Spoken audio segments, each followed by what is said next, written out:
The following is a production of DallasCowboys.com and the Dallas Cowboys Football Club. How about them Cowboys? This is the Players Lounge, broadcasting live from Dallas Cowboys World Headquarters at the Star. Now your hosts, Barry Church, Danny McCray, and Newy Scruggs. Go Time Players Lounge brought to you by Hotels.com. It is Wednesday. It is Survivor Day. All right, CBS.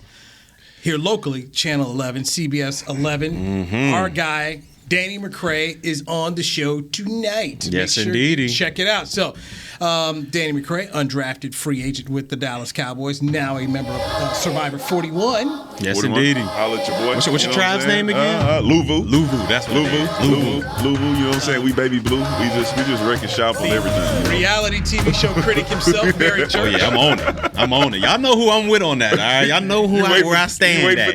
You wait for Tip to go home. Tip need to go home. And you JD. Man Bun. What's the Man Bun's name? Ricard got to go home. And JD. I mean, those three need to go. And then after that, I'll reevaluate things, all right? Okay. Glad he's going to take the night out from Bravo to support you. So. Yeah, you know, yeah. The Bravo shows come on Monday. I watch Below Deck on Monday. They Monday. Wednesdays is all Survivor. Wednesday right? Survivor in the challenge. I am merely Newy Scruggs, longtime Cowboys media member here in the SWBC podcast studios here at the Star. The team is currently practicing right now. Let's just get one out of the way. I'm talking about voted off the island. All right, let me chill. That was my one for the day. That was my one for the day right there. I'm done, man. I am done right there. That was it. Wow. That was a knee slapper. See how you guys at yesterday? You stabbing up your boy yesterday. He gonna bring up yesterday. You did the crime. You got to do the time. Okay. I've been watching old stuff about The Wire. I've been seeing a lot of Marlo, a lot of Avon. You know what I'm saying? So I'm in that zone right now. Okay. I'm in that zone. The zone that Church was in though. What? Hey man. What you mean? What?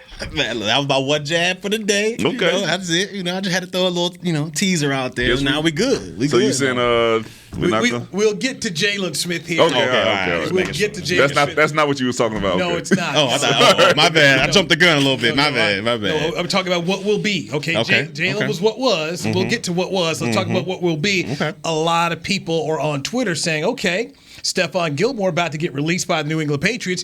Cowboys need to go make a trade. Absolutely not. It's not going to happen because the Carolina Panthers made the trade, a 2023 sixth-round draft pick to secure the services of Stefan Gilmore. So wait, that's it? All they needed was a sixth-round pick to get this guy up out of there. And pick up the salary. Okay. Now, go back to my guy Rodney Harrison, who told me earlier this morning, he's like, hey, Gilmore would be good for your locker room, be a good player. But the issue, and Rodney had told me, he's like, hey, Bill's not going to pay him because Gilmore wants a new deal. Yeah, that's what we talked about during the offseason. Okay, that was the main reason we couldn't get him because we thought when we signed him, he would want this massive top-of-the-market type deal, and that's just something the Cowboys weren't willing to do. And what has changed? Trayvon Diggs. No. Sorry, but I mean, because I say that because at that point I was saying we needed a veteran presence in the DB room. And, when I say what has changed, I was talking about Gilmore. So if you wanted your money in the spring, if you wanted a new deal in the spring, why would you get to the fall and not still want a new deal? Yeah. If you want your money, you want your money. So the Panthers are in a position to do it, and it's very interesting because they had made the trade for C.J. Henderson. For Jacksonville, he ended up playing last week against the Cowboys in that loss, and so they made a trade there, and then they made a trade for Gilmore, and Horn's out this year, but he's coming back, so they got a loaded corner group. I mean, you're talking AJ Bouye, who was an All-Pro, Pro Bowl with Jacksonville. Not J.C. Jackson, but Dante Jackson, C.J. Henderson, former first rounder. Like you talked about, Horn's going to be on his way back after he heals from this injury. So, I mean, they got a loaded secondary right now. There's some people who ain't coming back. Oh, no, you just named a lot of. If I'm them, I'm like, hey, what about you? Want some of this piece? You want some of that? You can trade a couple pieces out. Because Dante got to be mad. because you assume that A.J. Bouye is going to be starting, right? Mm-hmm. So now you got to go against he's going to take the other spot, you assume. Yeah. So it's some upset people in the locker room, and you got my man Prescott's brother over there talking about give him Anthony Brown's spot. That's a touchy. I'm like, why though? Why? I've been talking about how much better this defense has been getting each week. Mm-hmm. Each week they've been getting better. When you look at Trayvon Diggs, you say this guy is covering, he's getting turnovers, he's in the right spot, he's making plays on the ball. When you look at Anthony Brown, he got an opportunity to make an interception in the last game. He hasn't really been playing bad. Yeah, his game is getting better. Right? He's getting better, and I think that's a testament to the new coaches that have come in and got him back on track to have him be the player that they thought he was when they paid him. But would you?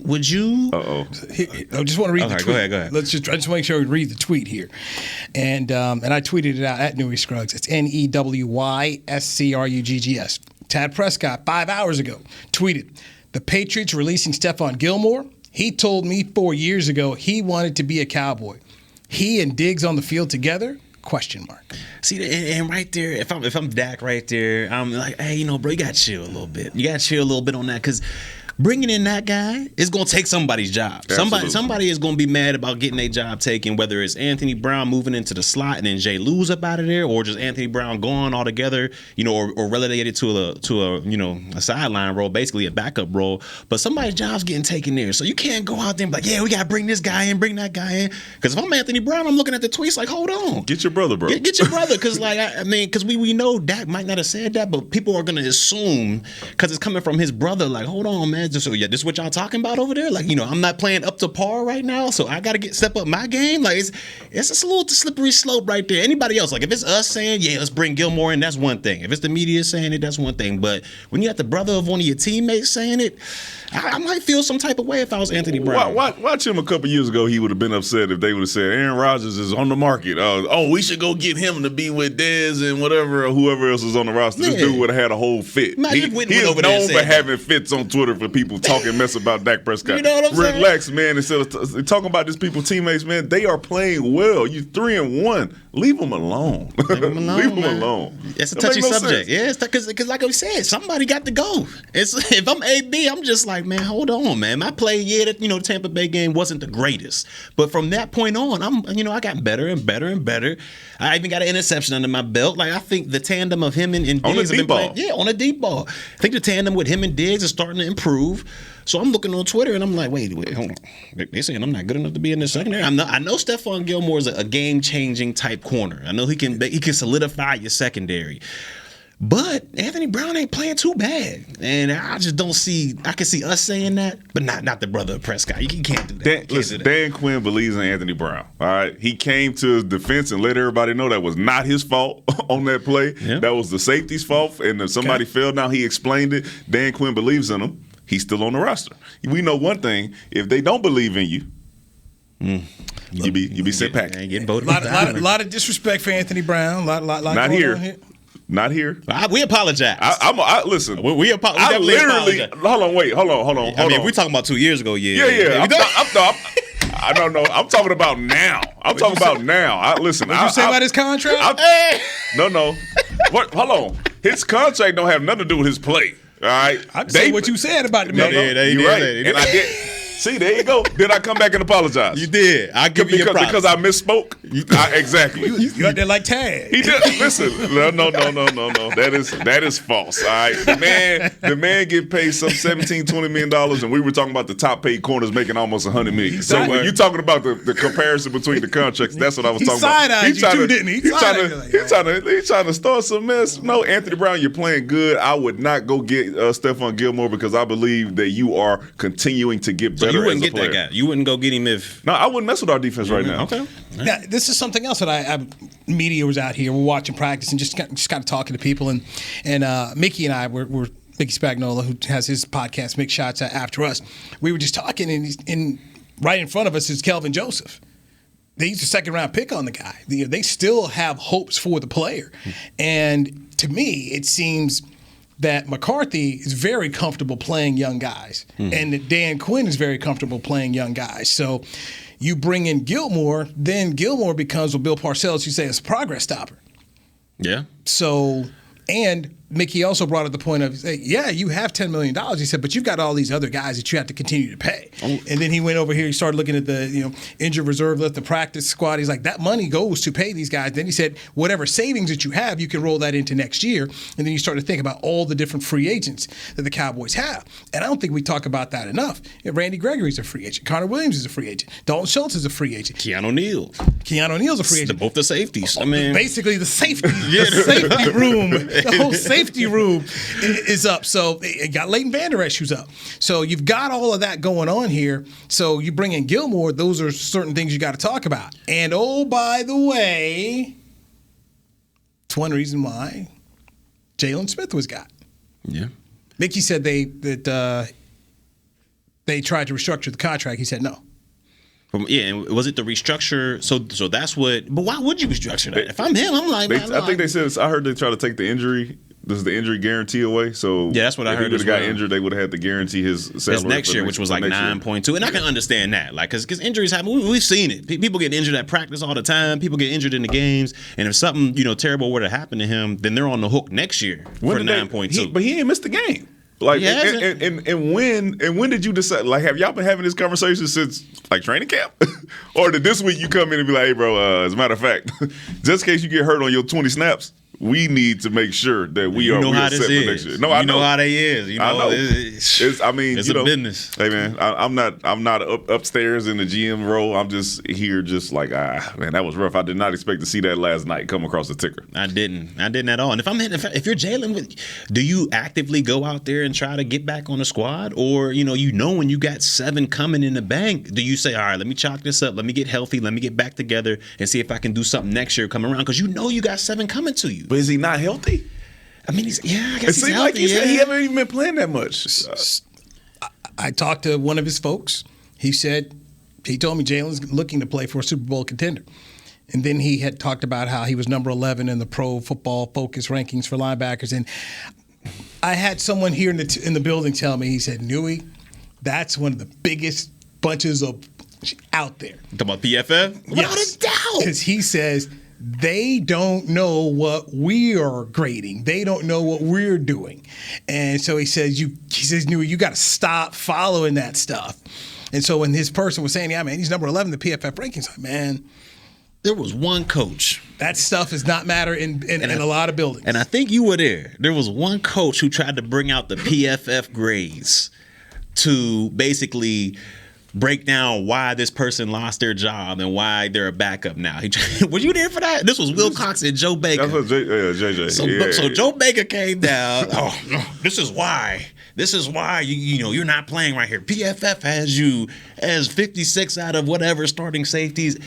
And that just, the whole room exploded. Well, JJ exploded. What the hell you mean? You PFF, that's the grade you're going by? You're going by some PFF? Oh, man. And it was extreme turmoil in there. So after that, I've never seen it happen after that. But one coach tried to bring up the PFF, and that's just, I mean, that's a no-no when it comes to the players. He could have just brought out the MEs that they graded for that. The missed tackles or something. He could have brought that up. You didn't even have to go outside the building for that. You could have just said, hey, man, we grade this every week. All right? And then this is what we've been seeing each week. Mental errors, missed opportunity for big plays, misalignment. You could just like grade that and say, this is why. You ain't got to go print off no PFF. That's how he started though. He was like, yeah, you had the missed tackles here. This, and then, Will Cox was like, no, that wasn't even right. And he was like, oh, well, did you put it that way? This is what PFF says too. And it was just all hell broke loose in that room, man. That was So ever since then, man, PFF has been a no-no when it comes to players, man. Is that the sheet for like total defensive stuff on there? I need to see where we at this week.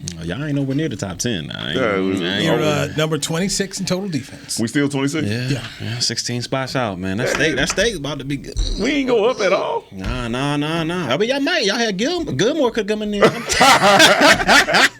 Nah, let me quit playing. Newy, that's the sheet for last week, man. Newy out here trying to play.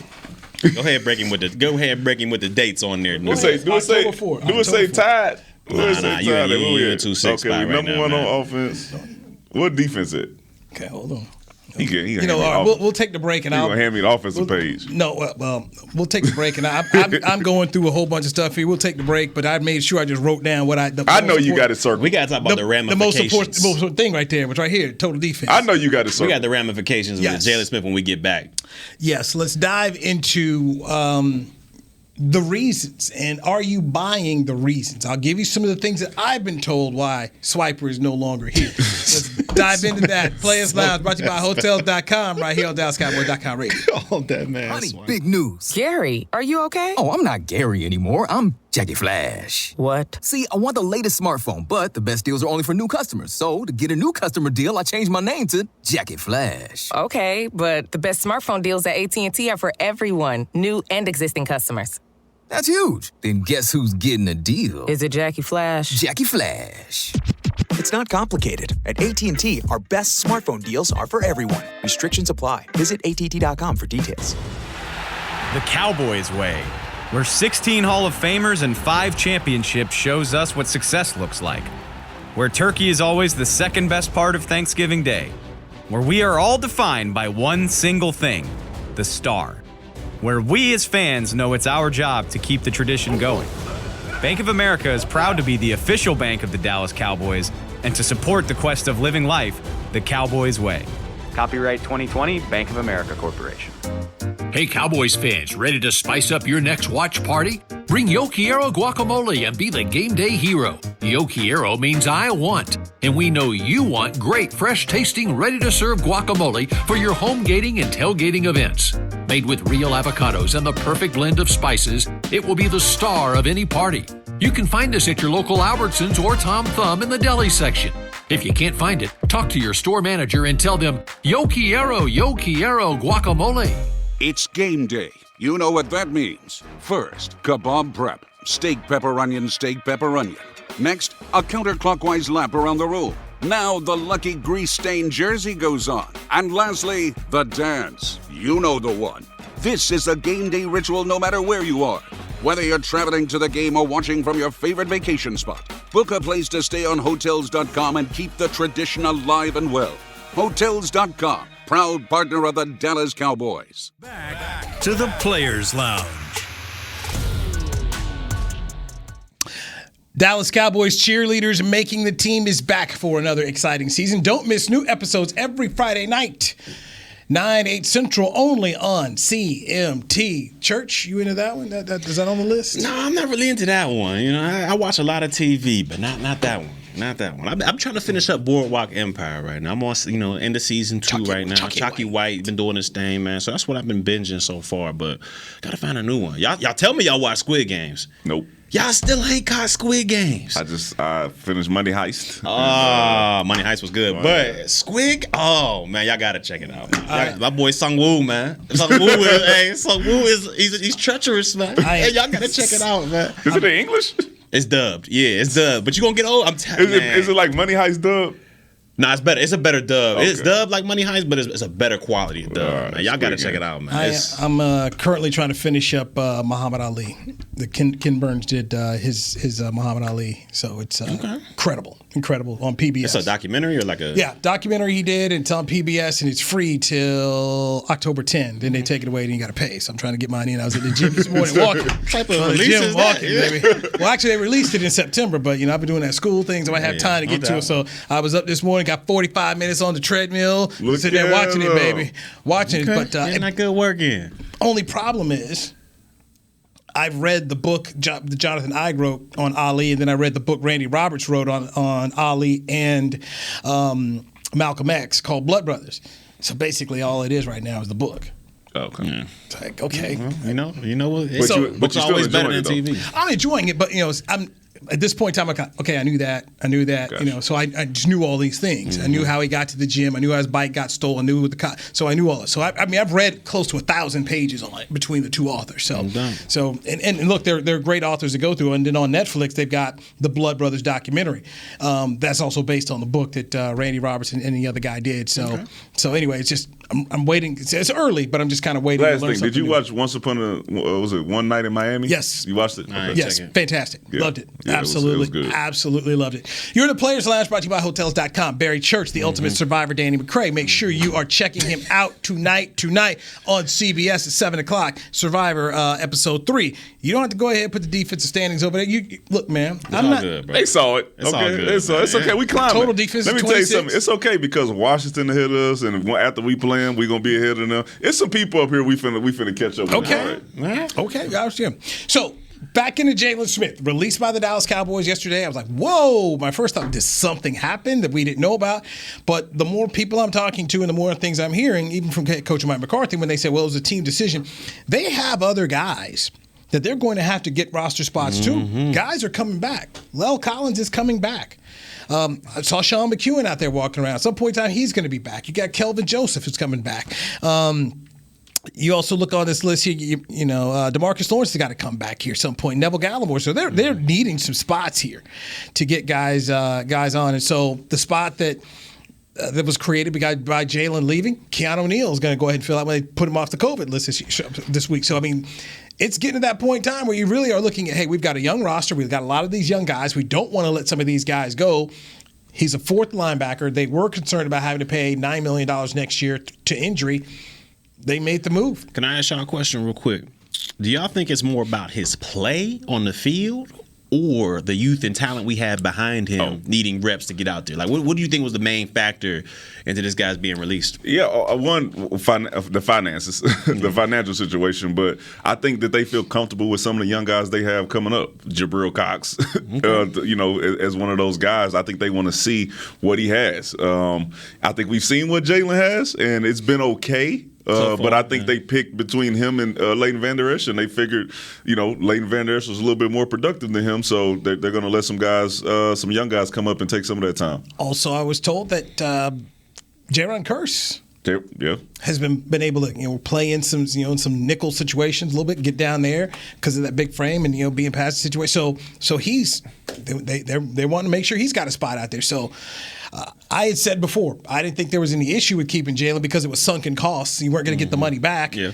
But I keep hearing more and more about they did not want to take a chance that injury. He got injured or can't pass physical. Now you owe him $9 million. He had wrist surgery in the offseason, so that guaranteed the monies too. See, wrist. They didn't want to do it. And go back to what we keep talking about. They got a lot of guys up. Yeah, so progress stopper. Yeah, and then when you got a guy like Micah Parsons who comes in the door from day one, just making noise and being productive out there.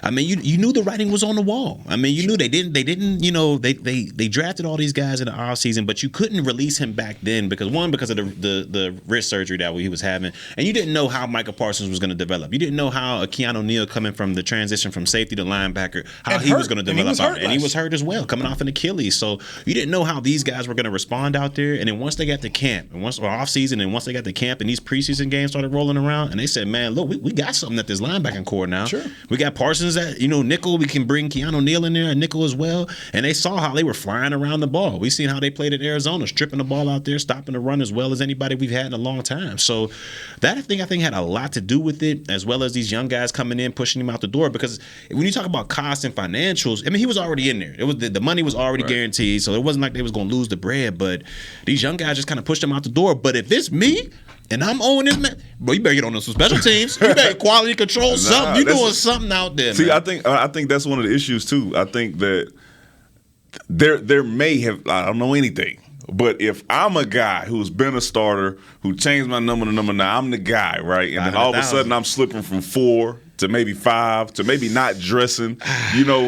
Like you have to know that in that locker room, in that linebacker room, there's probably going to be like a divide, right? There's going to be some people who like, man, they messing over Jalen, and there's going to be some people like, man, I'm getting my shot now. Yeah. You know what I'm saying? So I'm ready to roll. So I think they were trying to avoid that. Very unfortunate, but I will say this: I think they gave him a fair shot.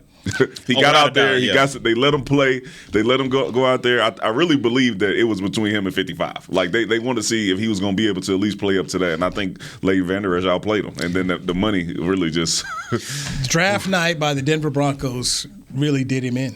Yeah, because the Broncos, I thought would take Justin Fields, the quarterback, but they took Patrick Surtain because the Cowboys wanted him. You already had Carolina took J.C. Horn early, and so here it is. This was that stop. Okay, they're at 9. Cowboys are next.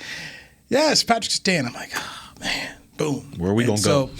Yes, and then the Cowboys from 10 trade down to 12, and then they take Micah Parsons, and there you go. So. Sometimes we fall into a gold mine. It just happens. But can I say this? And I think we all can agree here. Let fans understand Jaylon Smith was a quality person. Without a doubt. Oh, absolutely. Without a doubt. This was a Walter Payton Man of the Year nominee last year for the club. And you guys have been in the locker room and you know that's a serious honor when people from a team say, hey, look, this guy represents everything we want. Went back to Notre Dame, got his degree. He's very involved in businesses and helping people try to become entrepreneurs. So he's a good guy.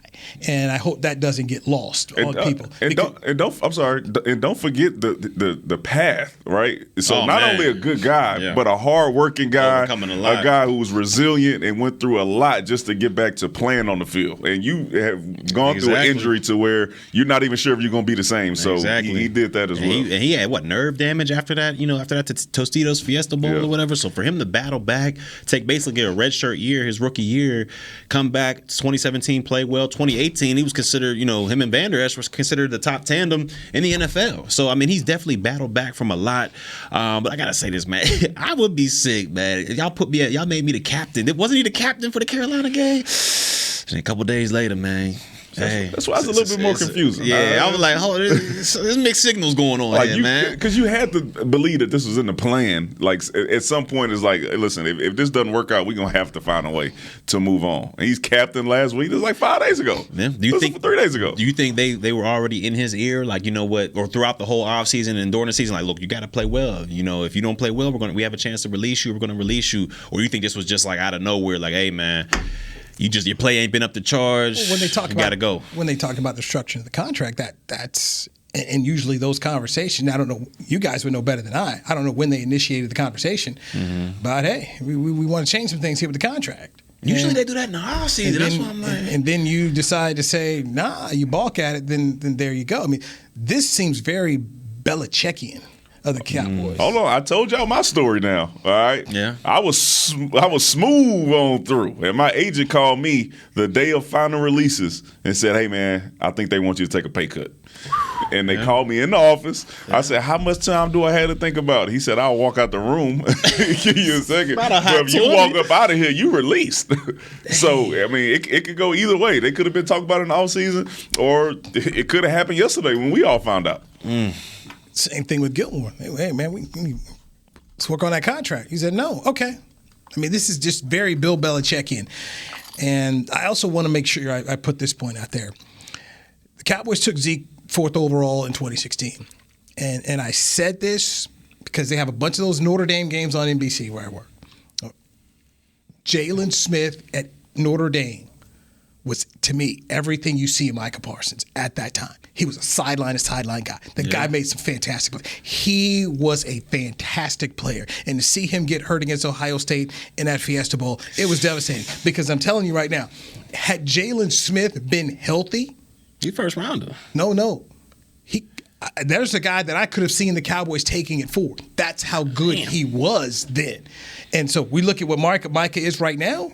I'm just telling you, in college, before he got hurt, he was playing at a crazy level good like that. Where you're like, man, there's no doubt that guy right there, that position, boom, your blue chip player, difference maker.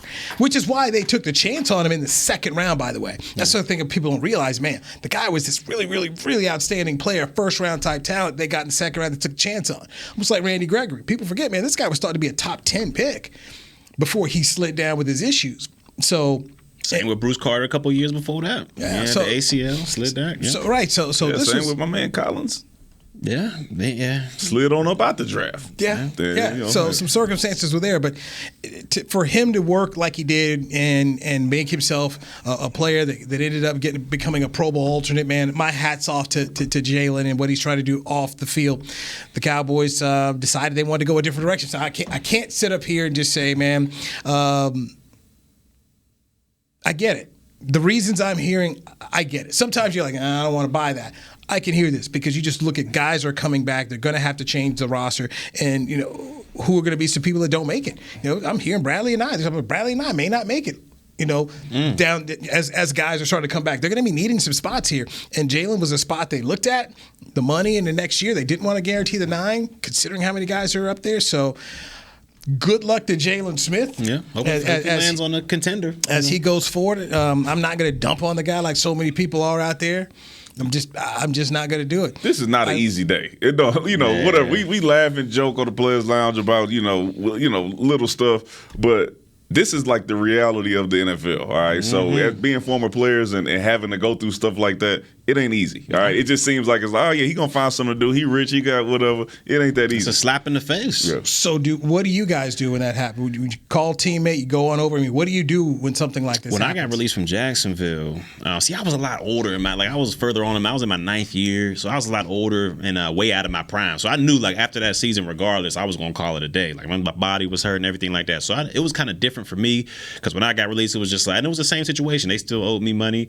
Jacksonville did. So I was just like, all right, well, this is it. This is the done. What am I going to do as my next, point, my next chapter in life? So, but with Jalen's situation, you could say he's still young. He's still kind of, I wouldn't say he's in the prime of his football career, but he's still young. He still wants to go out there, like you said. He still wants to sign with a contender. So there are different situations, but like I said, this is a slap in the face for your pride because you definitely wanted to be a part of what's going on with Dallas, especially the way they're playing right now. You definitely wanted to be a part of that Super Bowl run that they're trying to go on right now. But to me, mostly it's a slap in the face just because hey, you wanted to play and got your spot taken, so it's a little prideful, hurt your pride a little bit. Yeah, I'm surrounding myself with the fam, calling whoever it is who I can kind of spill my mind to at that time just to get some stuff off my chest.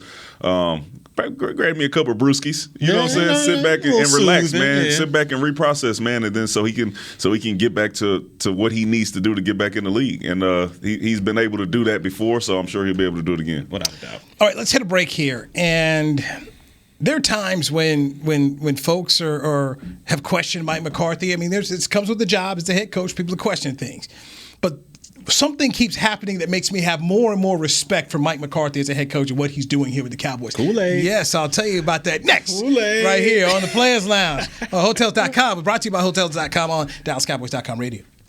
Organic pumpkin smoothies are back at Smoothie King with at least 13 grams of protein each and 5 options to choose from. It's easy to find a favorite to help you reach your goals, like the new Keto Champ Pumpkin, packed with a whopping 23 grams of protein and 9 net carbs. It's a quick and nutritious meal on the go. So order online or through the app for pickup or delivery. And power up with pumpkin and protein. Official smoothie of the Dallas Cowboys. Smoothie King. Rule the day. Hey, Cowboys fans, ready to spice up your next watch party? Bring Yo Quiero guacamole and be the game day hero. Yo Quiero means I want, and we know you want great, fresh-tasting, ready-to-serve guacamole for your home gating and tailgating events. Made with real avocados and the perfect blend of spices, it will be the star of any party. You can find us at your local Albertsons or Tom Thumb in the deli section. If you can't find it, talk to your store manager and tell them, Yo Quiero guacamole. The Cowboys way, where 16 Hall of Famers and 5 championships shows us what success looks like. Where turkey is always the second best part of Thanksgiving Day. Where we are all defined by one single thing, the star. Where we as fans know it's our job to keep the tradition going.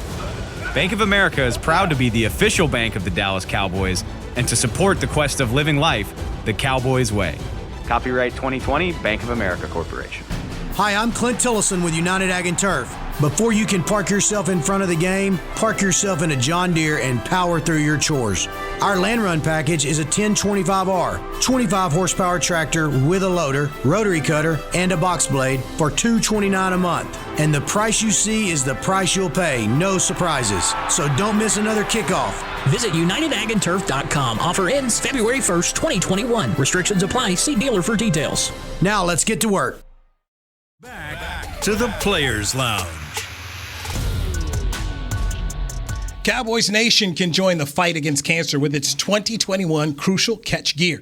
Every dollar of NFL royalties from this collection will be donated to the American Cancer Society.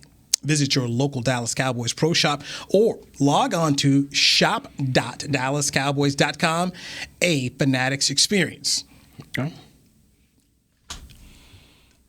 That one piece of gear they had my man McCarthy in over the weekend didn't look good on him. No. You ain't like what he was sporting right there? That looked good on him. So are you gonna buy that one? That didn't look good. I'm gonna let that one go. You're gonna let that one slide, huh? Yeah, you gotta change a little material. Maybe give me something a little different. Give me something a little different. I'm a coach. Something a little different. I'm a coach than that. Yo, coach. So let me go ahead and give Mike McCarthy some praise. Okay. I'm waiting. Okay. I keep hearing more and more of this Urban Meyer stuff in Jacksonville, and just how this man continues to not just embarrass himself, embarrass your family, embarrass his team. And I said to myself, you know what? Can I give Mike McCarthy some credit here? The guy hasn't done anything in terms, you can question him on the field, like game decisions, things like that. But just in terms of being a representative of the team and being a guy who has some respect in the locker room, dude's got it. You look at this list of Urban Meyer. From the time this man has gotten here to Jacksonville, hired Chris Doyle as the team's director of sports performances. Doyle was accused of making racist comments and belittling players during his time at Iowa. After heavy backlash, Doyle resigned from the Jaguars. And by the way, Urban Meyer defended it and said, I vetted him. Signed Tim Tebow as a tight end. Drafted a running back in the first round despite already having James Robinson on the roster. Openly admitted that he was hoping to draft Kadarius Toney with the pick they used on Travis Etienne. Told reporters that they cut players due to their vaccine status. The NFL Players Association opened up an investigation to those comments. Had an open competition for the starting quarterback job between Trevor Lawrence, the number 1 overall pick, and Gardner Minshew. Minshew was traded a few weeks later but split valuable first-team reps with Lawrence.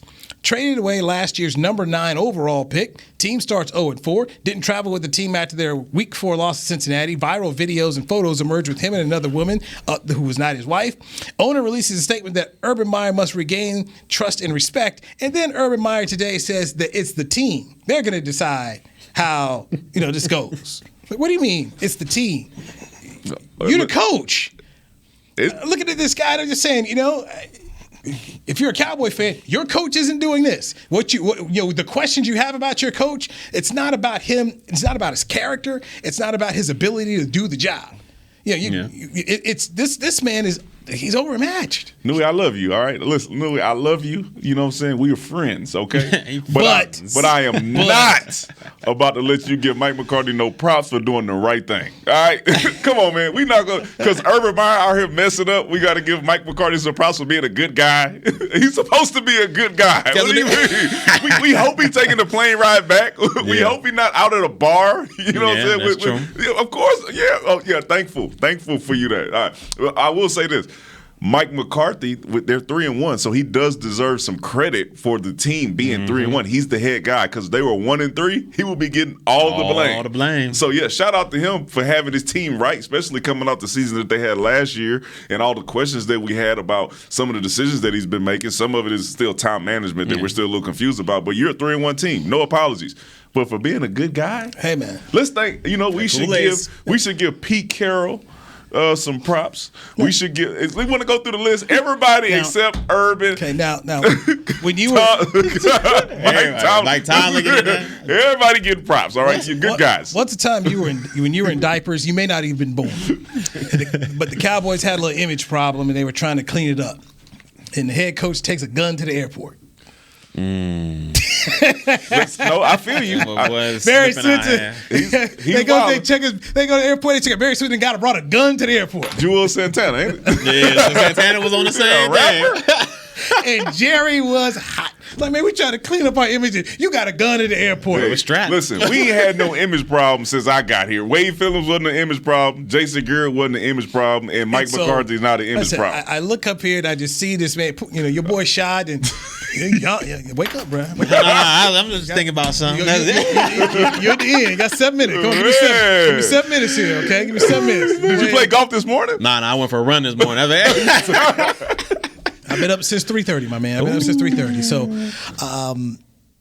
I'm sorry, man, but your man Shad Khan paid all this cash for Urban Meyer, and this guy can't do the simple things. And I'm surprised. He wrote a book. The name of the book was called Above the Line. above the line, like that you're supposed to operate above the. Stop this, and you just hear there's no respect in that locker room from him, and man, I'm telling you, I did not expect this. So how do you reprimand one of your players? Like you shouldn't be doing this, you shouldn't be doing that. Well, Coach, man, hold on, we just lost. You in the streets? Like what are you talking about here? Hey, Coach, as a matter of fact, we playing in Vegas. I ain't flying back with the team. I think I'm gonna stay a little bit gamble. I'll see y'all on Monday. But what? At what point what is Shad Khan doing though? What did he throw? Did he throw Lawrence? I keep saying they say he threw Lawrence under the bus, or he kind of put him in this thing. What was that all about? So Lawrence was having a bachelor party in Vegas, and so he was kind of like, I guess, trying to put up the warning flags of like how you should act. Anyway, just once again, you're trying to operate on this level, and you're not. And then after he came out with that video.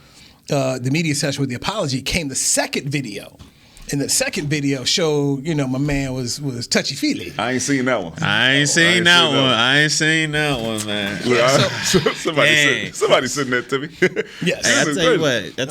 So just go to Twitter. It's there. Urban was happy about these releases coming up because it got the pressure off him. You know what I mean? The news wasn't all on him. It was on, Jaylon getting released here, Stefan Gilmore getting released here. I'm going to ask you again. Like we back. No. What is the man Shad Khan doing, okay? Because I hear you talk all this stuff about Tom Coughlin when he was there, wilding, he was wilding, finding guys, giving it to his charity. Dictatorship. This is a guy that he brought it. Now you bring in Urban Meyer, and you let Urban Meyer start. He's a rookie head coach in the NFL. Mm-hmm. He's vetting guys. And you're not looking at it too and saying, let me talk to this guy too. Let me do a little research. It's just whatever Urban says is okay. You're not making this dude fly back with the team. Yeah, that was confusing. You got a responsibility to watch over your head coach, no matter what it is. Yeah, you're supposed to be with them, bro. He's worried about his other team. He got a soccer team overseas. They actually pretty good too. He's like, oh, over there, Jacksonville. They good. They got it. So I'm sorry I tried to give Mike McCarthy some props for I appreciate the professionalism. Me too. I appreciate the professionalism. You get no props. Good for you. We're all good guys. Do the right thing, man. Just do the right thing. You'd like to think. Good for being. That's what you want. I'm gonna give you some props for being a good guy, Newy. Church, you get props for being a good guy. Appreciate that. You know what I'm saying? We need more people like y'all. I appreciate it. Somebody told me the other day I was a horrible human being. So man, oh wait, I have to take my statement back. Some story behind this. What's going on? Man? What did you do? You can't just drop that and be like, somebody. I might have to recant that statement. Man, what's going on over in the Newy? Hey man, everybody don't love you all the time. It's okay, man. Everybody love Jesus Christ. You can't please everybody. Love Jesus Christ. So I can't expect to be loved either. The greatest man to walk the earth he getting shot up by people taking shots at him, so it's all good. It's all good. We didn't even touch on the Giants here, but we had so much stuff kind of going on. I'm looking at Jason Garrett and what he's done with Daniel Jones. Do you think Daniel Jones is becoming a better quarterback? Yes, no? Yeah, I think he's gotten better since Jason Garrett got there. Unfortunately, they've had some injuries that have stopped them from being the team that I'm sure Jason Garrett wants them to be, that running team, and him being able to just work off play action based on what Saquon's able to do in the running game. So he's been having to do more than Jason Garrett wants him to do. But I think he's getting better. I would say he's getting a little bit better. He's not as turnover prone as he's been in the past. We know he was a walking, turnover going right there. He's either throw you the ball or he's going to drop the ball if somebody comes near him. So I think he's taking care of the ball a little bit better. He's always had the arm to play in this league. He's getting a little bit more accurate there, and he seems to be taking more risks with his legs. He's seeming to realize that his legs are, not a downfall, but can be an asset towards him. So I feel like he's getting a little bit better, not to be confused with good or anything like that. I just think he's, getting a little bit better. But if he doesn't play well by the end of this season, I can see them, moving on from Danny Dimes.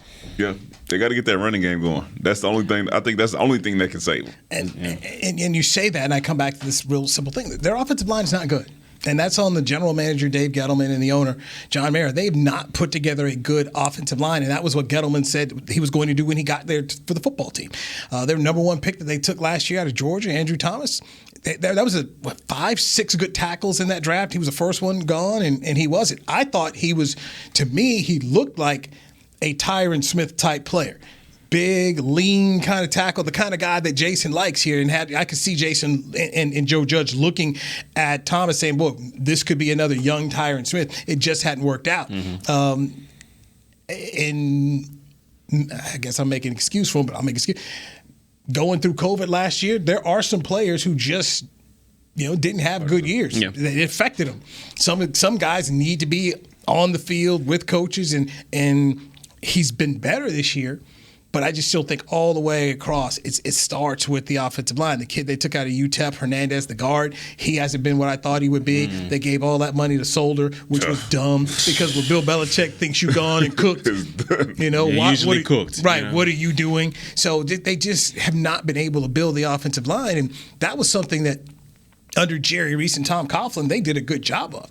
They were good on both lines, offense and defense. And so when I look at the kind of criticism Jason Garrett is getting, I just keep kind of saying to myself, at some point in time, you guys are going to talk about this line. And even for Danny Dimes, a good offensive line solves a whole lot of problems. Yes, it does. A whole lot of problems. And too many teams, in my opinion, just don't do it. Go get Joe Burrow left tackle. Church. Still ain't going to be better than Herbert, but. You watch. Go get him a left tackle. They got a big game this week. What got this week? What Chargers got this week? Is it Kansas City? Nah, they already beat Kansas the Chargers. Oh, you talking about Cincinnati. Yeah, they're going to take an L. Whoever they got is a big game. First place, Cincinnati Bengals. You said it right now. First place. Tied for first place. The Bengals play the Packers. They got the Packers this week. Who, the Bengals? Yeah, they got the Packers. That's an L, though. That's an L, man. Okay. All right. We are out of time. Yes, indeed. 15 past the hour. Tonight, tune your televisions at 7 o'clock. Louvu. Our guy. How's it go? I'll be watching. Danny McCray on Survivor 41. There it is. I anticipate the television review from the Black Siskel. Oh, yeah, you'll get it from me. You'll get the truth. Real reality. You'll get the truth. I will just be merely Newy Scruggs running traffic here. I get eliminated. I'm not coming to work tomorrow. I'm just letting y'all know. I don't want to hear nothing. If it happens, I'm not coming. You ain't going to come face the music, Absolutely man. not. If you go before Tiffany, nah, you can't go out there before. Hey, you can't. It can't happen. It cannot happen. Oh man, make sure y'all tune in to check it out, see what happened, man. All right, that's I'll be watching Players Lounge here for a Wednesday. I'm Newy Scruggs. It's Danny McCray, the Ultimate Survivor, and that's Barry Church. We'll chat with you tomorrow right here on DallasCowboys.com radio. This has been a production of DallasCowboys.com and the Dallas Cowboys Football Club. How about this, Cowboys?